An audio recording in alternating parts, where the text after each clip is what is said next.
Salutations à toutes et à tous. Donc notre sujet aujourd'hui concerne Genèse 2, le verset 18. Il est écrit il n'est pas bon que l'homme soit seul, il faut qu'on puisse créer à l'homme une aide semblable. Et donc moi je pars de ce sujet pour vous poser une question qui est notre problématique.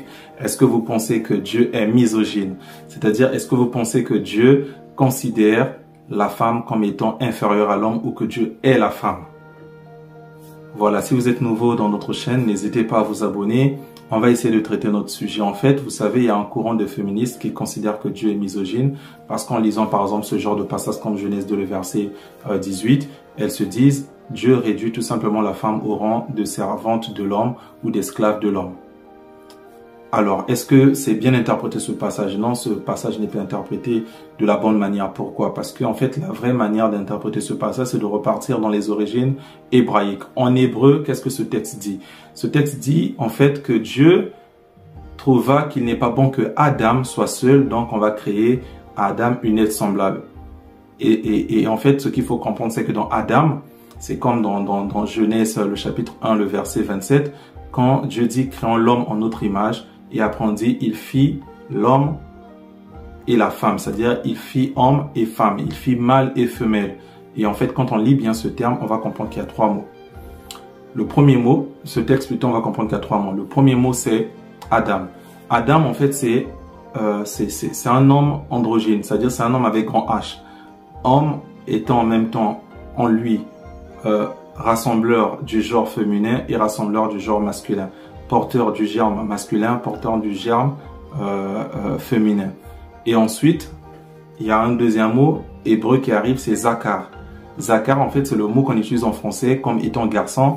Et le troisième mot, c'est Nekeba. Et Nekeba, en fait, en hébreu toujours, en français, ça correspond à ce qu'on va dire fille, femme, femelle. En fait, qu'est-ce qu'il faut comprendre par là? Il faut comprendre du coup que dans Genèse 2, le verset 18, quand Dieu dit « Il n'est pas bon que l'homme soit seul », Dieu ne s'adresse pas aux garçons. Dieu ne dit pas qu'il n'est pas bon que les garçons soient seuls. Non. Dieu dit en fait que il n'est pas bon que l'homme, c'est-à-dire que ça soit une femme, que ça soit un homme, que cette femme-là soit seule ou que cet homme-là soit seul. C'est pour ça que le terme hébraïque utilisé est le terme Adam. Par contre, comme je vous ai dit dans Genèse 1, le verset 27, lorsqu'on dit il fit homme et femme, cette fois-ci on n'utilise plus Adam, on utilise Zakar et Nekeba, qui signifie très bien garçon et fille. Ensuite, on va aller en profondeur. Il faut comprendre un terme. C'est le terme aide semblable. Le terme aide semblable, quand on repart toujours en hébreu, on se rend compte que le verbe qui est utilisé, c'est le verbe ezer. Ezer, en fait, ce terme ne signifie pas en fait que c'est une aide, comme on va dire, d'un roi par exemple, qu'il peut recevoir de ses serviteurs.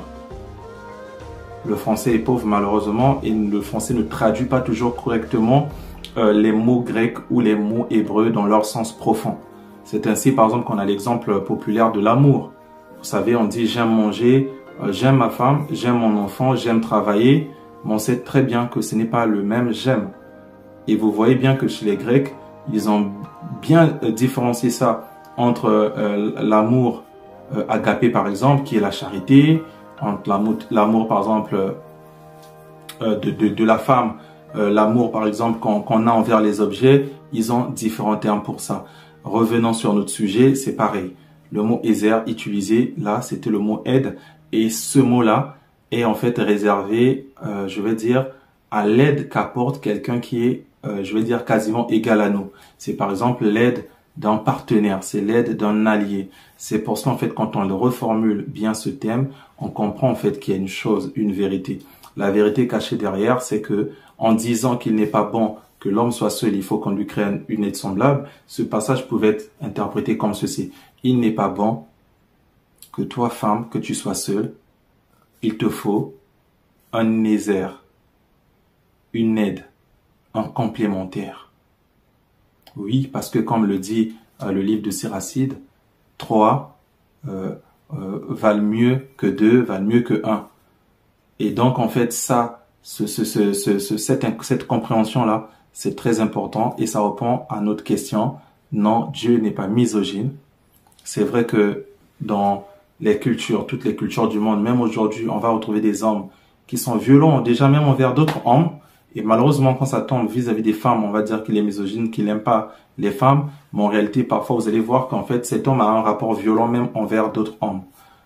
Cela n'excuse pas le fait qu'il existe réellement des hommes qui sont misogynes et c'est quelque chose qu'on ne peut pas tolérer. Parce que la femme est un être à part entière, créé comme nous, qui a besoin de nous comme aide et nous, on a besoin d'elle comme aide. Merci. Si cette vidéo vous a plu, n'hésitez pas à laisser vos commentaires, n'hésitez pas à laisser vos questions que vous souhaiterez qu'on traite dans les prochaines vidéos. Et comme j'ai dit au départ, si vous êtes nouveau sur cette chaîne, n'hésitez pas à vous abonner. Merci à vous.